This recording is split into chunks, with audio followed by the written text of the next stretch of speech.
કેડી trust ન્યૂઝમાં આપનું સ્વાગત છે। જેડીસી સ્થિર ખાનગી કંપનીમાં આગ લાગતા ભારે દોડધામ મચી। 4 જેટલા ટેન્કરો દ્વારા આગ ઉપર કાબુ મેળવવાનો પ્રયાસ કરવામાં આવ્યો। અંકલેશ્વર જેડીસી સ્થિર ખાતુશ્રી કેમ કંપનીના આગ લાગતા ભારે દોડધામ મચી। ડીપીએમસીના 3 જેટલા ફાયર ટેન્ડર દ્વારા આગ ઉપર કાબુ મેળવવાનો પ્રયાસ કરવામાં આવ્યો। આ ઘટનાને પગલે ગુજરાત પ્રદૂષણ નિયંત્રણ બોર્ડ પણ ઘટના આવી હતી। આ આગના પગલે કંપનીને લાખોનું નુકસાન પહોંચવા પામ્યું હતું। જેડીસી નોટિફાઈડ સિક્યુરિટી ગાર્ડ તેમજ જેડીસીની પોલીસના અધિકારીઓ ઘટના સ્થળે દોડી જઈ નિયંત્રણ કરવાનો પ્રયાસ કર્યો હતો।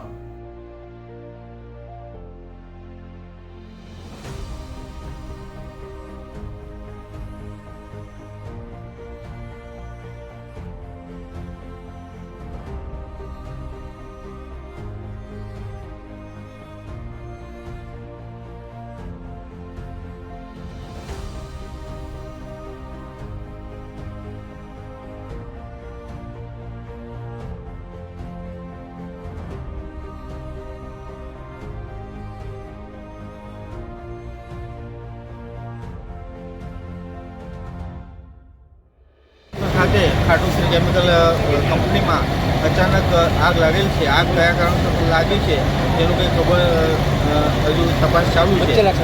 ઘટના સ્થળે ફાયર ટીમ, પોલીસ ટીમ અને મામલતદારની ટીમ તેમજ પ્રેસ મીડિયા હાજર છે અને કંપનીના માલિક પણ હાજર છે। આગ સંપૂર્ણ ઓલવવામાં આવેલ છે। કોઈ જાનહાનિ નથી। આજે રજા હતી એટલે કોઈ કામદાર અંદર કામ કરતા નહોતા।